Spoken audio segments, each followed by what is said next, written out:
Halo semua, selamat datang. Perkenalkan, saya Theo sebagai asisten laboratorium dari Lab Elektronika. Di sini akan menjelaskan modul 4 dan 5, yaitu BJT dan aplikasi BJT. Di modul BJT, kita akan membahas tentang pengenalan BJT, prinsip kerja BJT, BJT DC biasing, dan BJT AC analisis. Nah, kita masuk ke pengenalan BJT. Sebenarnya apa itu BJT? BJT adalah bipolar junction transistor yang merupakan komponen elektronika aktif yang berfungsi sebagai penguat arus, sinyal, dan juga tegangan. Nah, BJT akan menggunakan elektron dan hole secara bersamaan sehingga dia termasuk transistor yang bipolar.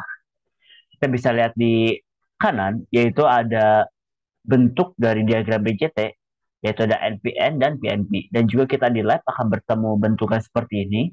Dia cukup kecil dan memiliki tiga kaki, yaitu merepresentasikan kolektor, base, dan juga emitter. Masuk ke struktur BJT, jadi secara dasar ya, BJT merupakan dua PN junction yang disatukan, yaitu ada BJT NPN dan juga BJT PNP. Nah, BJT NPN itu lapisannya itu semikonduktor N, ada base yang kecil itu P, dan juga semikonduktor N lagi. Dan juga begitu juga dengan PNP. Gitu. Kita bisa melihat suatu BJT berdasarkan doping dan juga lebarnya. Berdasarkan dopingnya, emitter memiliki doping yang paling besar karena dia akan uh, mengeluarkan elektron atau hole gitu. Jadi dia sumber dari elektron atau hole. Yang kedua adalah base, yang ketiga adalah kolektor. Nah, berdasarkan lebarnya, yang paling lebar itu adalah kolektor karena dia harus bisa menampung elektron atau hole dari emitter dan juga dia harus bisa mendisipasikan panas. Jadi dia harus paling lebar. Nah, kemudian masuk ke emitter yang kedua dan juga base yang paling kecil. Karena dia tidak boleh terlalu besar. Jadi kalau dia terlalu besar nanti elektron atau hole tidak bisa mengalir gitu dan terjadi banyak rekombinasi. Selanjutnya kita masuk ke prinsip kerja. Jadi setelah kita tahu bahwa BJT adalah dua semikonduktor yang disatukan, dua PN junction yang disatukan, kita lihat dari prinsip kerjanya. Nah, di sini kita akan bahas prinsip kerja dari BJT NPN karena BJT NPN itu lebih populer dibandingkan BJT PNP. Gitu. Nah, ketika diberikan tegangan, salah satunya akan mengalami reverse dan salah satu akan mengalami forward bias. Jadi di sini yang satu ini terjadi reverse bias, yang satu ini terjadi forward bias.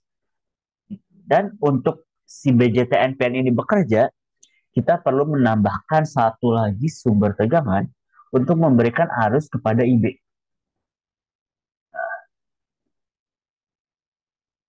Oke, nah ketika diberikan arus pada IB, nanti dia akan Fermi level dari si emiternya dia akan naik sehingga bisa melewati uh, bukit energi dari base-nya. Jadi nanti si emitter ya atau elektron yang ada di emitter dapat mengalir ke kolektor. Nah, nih setelah diberikan sumber tegangan, maka dia bisa mengalirkan. Tapi beberapa dari elektron itu tetap bakal berekombinasi di base. Karena dia kan semikonduktor P banyak hole di sini. Nah, kita bisa ngeliat di sini. Jadi ketika si NPN ini sudah bekerja, maka dia bisa mengalirkan elektron dari emitter ke kolektor. Nah, ketika diberikan tanda gitu seperti lampu, itu lampunya di kolektor itu atau emitter itu lebih nyalanya lebih terang gitu dibandingkan di base karena emang arus base itu sebenarnya kecil aja, tapi nanti di kolektor itu bisa besar. Jadi itu salah satu fungsi BJT kan sebagai penguat dari arus. Jadi misalkan kalau di base itu kisarannya sekitar mikro ampere, tapi kalau di kolektor itu bisa sampai miliampere, jadi bisa 100 kalinya gitu kebesarannya. Nah, jadi kurang lebihnya begitu untuk cara kerja NPN. Kalau PNP, dia biasa dikasih tegangan yang memberikan arus negatif gitu. Nanti dia cara kerja hampir kebalikannya dari NPN. Gitu. Oke, selanjutnya kita bisa masuk untuk IV karakteristik dari BJT. Jadi BJT akan terdapat tiga daerah kerja, yaitu saturation region, yaitu di sini saturation region, active region, yang di sini yang paling gede, Dan satu lagi ada cut off region, yaitu di sini. Kita satu-satu kita lihat, itu kita bahas active region dulu, yaitu ini biasanya dipakai untuk BJT sebagai amplifier. Jadi dia ada penguatan ketika kita pakai di active region. Nah, jadi active region itu nanti nilai IB yang masuk ke IB akan diperbesar sesuai betanya. Jadi nilai IC nanti sama dengan beta dari IB.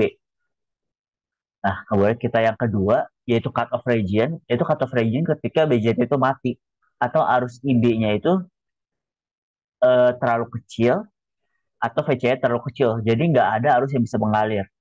Dan saturation region itu ketika dia bisa mengalirkan arus secara maksimal dari si BJT itu. Kita bisa lihat juga ini ada modenya yaitu forward active, cut off saturation. Kalau forward active itu IB-nya kecil aja. Nanti ini ada junction-nya kayak gimana. Tapi secara umum kita punya tiga daerah kerja seperti itu gitu.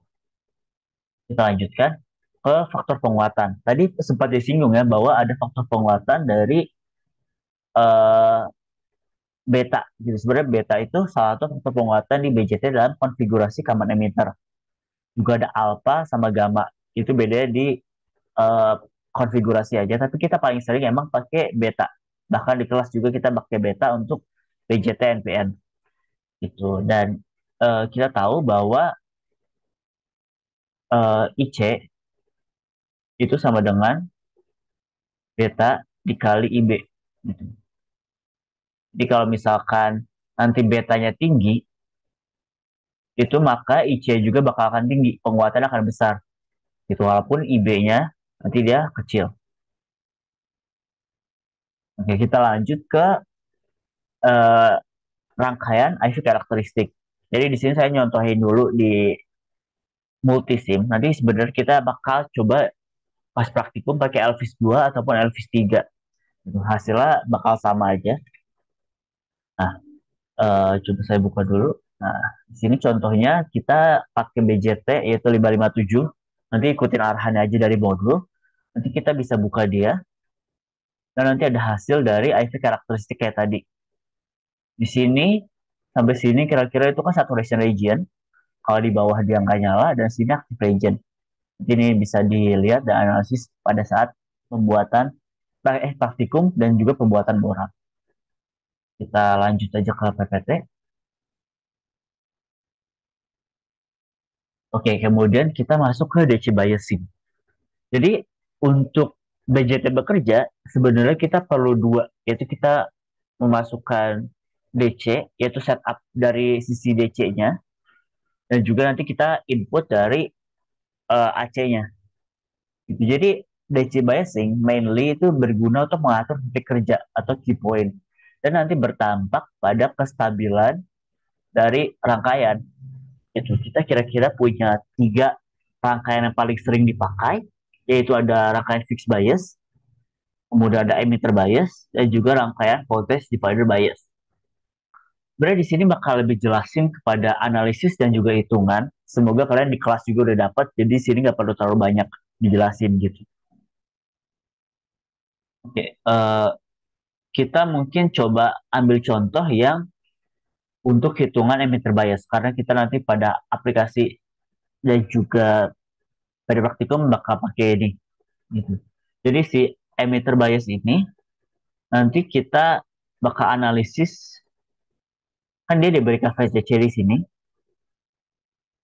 dan nanti dia bakal dibentuk dua loop gitu. Ini buat analisis DC dia bentuk dua loop, yaitu loop BE yang kayak gini, ekuivalennya, dan juga loop dari CE, juga kayak gini.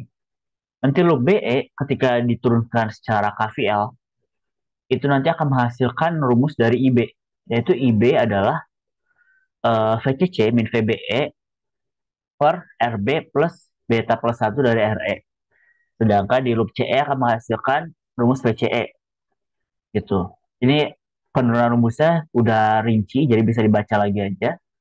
Dan kita punya akhirnya kita hitung dari angka-angka yang diberikan, kita hitung bahwa IB dari rangkaian ini bernilai 40,12 mikroampere. Tapi karena penguatannya, yaitu penguatan beta sebesar 50, sehingga IC bisa didapatkan sekitar 2 miliampere. Jadi penguatannya cukup besar juga ya, kalau misalkan walaupun inputnya kecil. Dan dapatkan VCE dari 13,98 volt. Gitu. Kurang lebih kayak gitu. Dan kita bisa next. Ini salah satunya buat rangkaian voltage divider. Dia bedanya kalau voltage divider nanti dia bakal ngitung VTH sama ETH yang terlebih dahulu. VTH sama RTH-nya.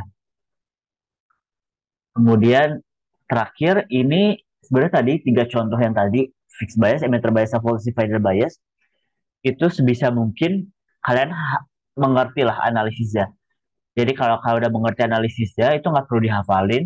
Tapi ketika kalian pengen ngeliat lagi rumus-rumusnya itu bisa dilihat di buku lebih lengkapnya ke buku Ballstat halaman 214. Jadi udah rinci lah bisa dilihat di situ. Oke, jadi setelah kita tahu DC bias segitu berguna untuk setup Q point, kita bisa masuk ke AC-nya.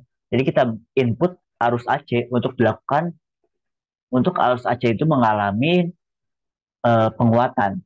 Gitu itu masuk ke AC analisis. Dan AC analisis itu ada langkah-langkahnya lagi. Jadi yang pertama, ini ada 4 ini, kita akan membuat semua sumber tegangan menjadi ground. Yang kedua akan men-short semua kapasitor. Yang ketiga menghilangkan elemen terbapes oleh kapasitor. Dan empat menggambarkan rangkaian ekuivalen dan menganalisisnya. Jadi rangkaian ekuivalen BJT itu kayak gini. Dia two port sebenarnya. Jadi ada input ada outputnya. Dan juga dia ada resistansi ya beta RE, ada sumber arus ya gitu. Ini salah satu model ekuivalen dari RE model. Nanti ada hybrid model juga sebenarnya, tapi kita nggak bahas. Lanjut, kita bakal masuk ke contoh perhitungan juga sebenarnya. Ini sebenarnya buat nge-review ulang aja. Semoga kalian di kelas sudah dapat juga dan mengerti gimana cara menganalisisnya. Tapi secara garis besar, kita punya rangkaian di sini. Ini voltage divider bias. Dan kita ada nilai angka-angkanya. Kita akan menentukan DC analisis dulu. Kemudian kita gambarkan kurva garis beban. Kemudian kita lakukan AC analisis. Oke, kita pertama akan menghitung RTH dan VTH.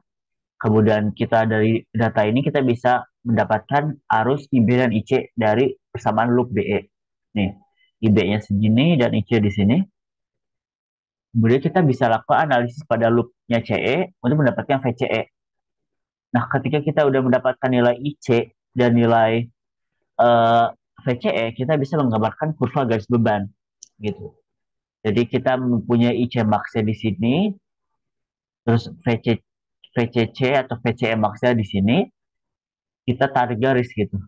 VCE-nya yang tadi udah dapatin sekitar 11,85, yaitu sekitar di sini, tarik garis ke atas, dengan IC-nya yaitu sekitar yang tadi 0,81343 miliampere. Jadi agak di bawah sini ya. Kan paling tinggi 3 mili. Ke 0,8 di bawah sini lah kira-kira. Akhirnya dari garis, ditarik garis, kita mendapatkan Q point yang di bawah sini. Gitu. Ideal ya kalau kita mau bikin amplifier, itu dia bisa coba ditaruh di tengah. Jadi nanti ada uh, sinyal AC masuk, dia tuh nggak bakal terpotong kalau ditaruh di tengah. Kalau di bawah sini itu dia ada kemungkinan terpotongnya. Dan yang terakhir setelah kita dapat kurva garis beban, kita bisa lakukan AC analisis. Nah, AC analisis yaitu kita pertama menghitung ZI, habis itu kita hitung ZO, nanti kita bisa hitung AV. AV itu adalah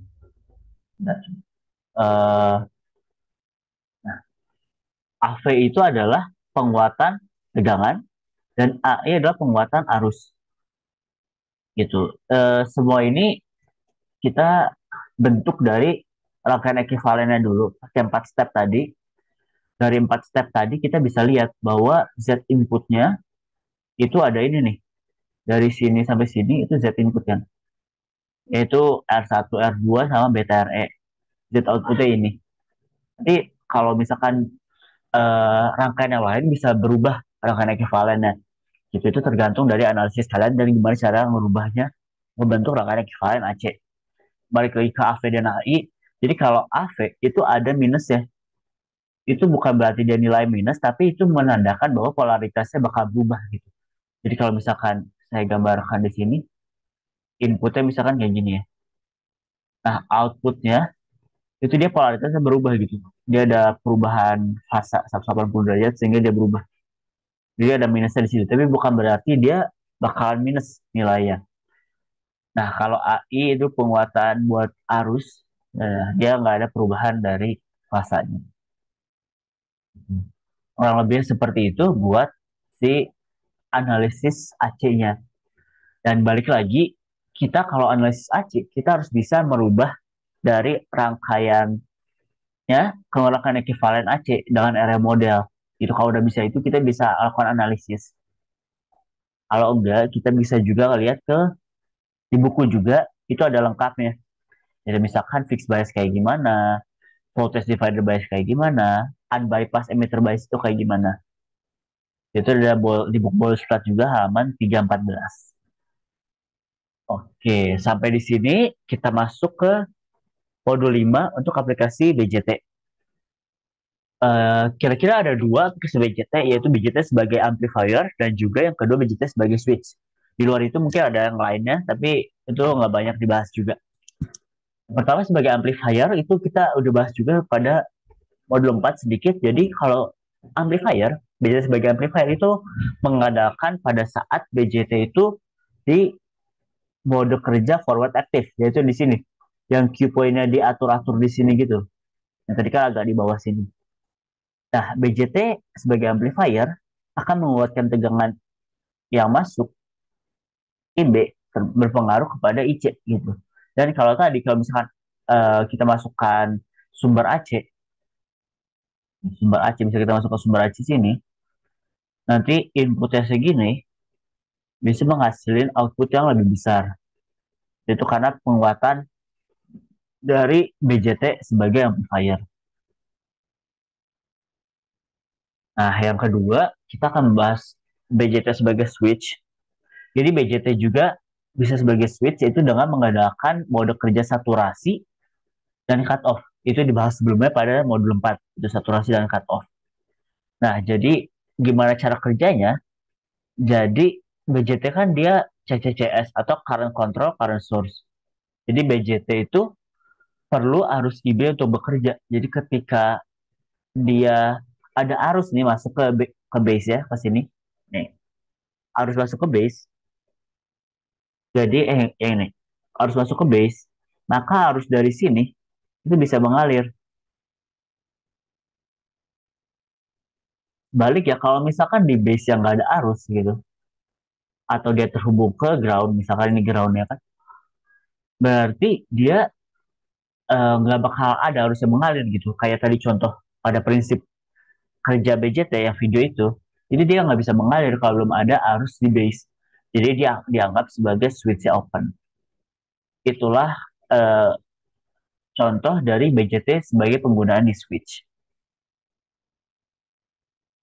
Oke, kemudian kita masuk ke rangkaiannya dan kita bakal nanti ngerangkai langsung di lab ya. Jadi kita BJT sebagai amplifier rangkaiannya. Di sini rangkaian ini sekaligus untuk dua modul sih, sebenarnya modul 4 dan modul 5, yaitu kita nanti ngeliat analisis rangkaian ini buat AC-nya gimana dan buat DC gimana. Nanti kita dua-duanya kita full analisis dari DC biasnya kayak gimana, terus hasil AC biasnya gimana. Eh, untuk lebih lengkap ya tahapannya itu bisa dilihat di modul juga, tapi secara singkat nanti kita bakal membentuk rangkaian ini di lab. Kemudian kita lihat outputnya, input sama outputnya. Gitu. Nanti kita bakal ngelakuin perhitungan di bawah orang sebagai analisis. Nah, saya contohin sedikit buat di multisim ya. Jadi multisim nanti kita bakal uh, kita stop dulu yang ini. Kira-kira kayak gini rangkaiannya. Jadi udah ada angka dari resistornya, kita pakai di base 470, di RC2K, di RA itu 510 ohm, itu dengan ada sumber tegangannya, dan kita bisa run untuk melihat hasilnya di osiloskop. Nah, jadi nanti kelihatan ini yang input itu yang merah, yaitu sekitar satu dia V peak-nya satu, nanti V peak to peak-nya dua, nanti ada hasil outputnya. Nanti hasil outputnya dihitung, nanti dibandingkan dengan di rangkaian aslinya dengan rangkaian hitungan. Tuh, apakah sama atau ada errornya. Oke, seperti itu. Oke, jadi terima kasih telah mendengarkan video modul ini. Semoga bisa membantu juga pada sesi praktikum nanti. Terima kasih.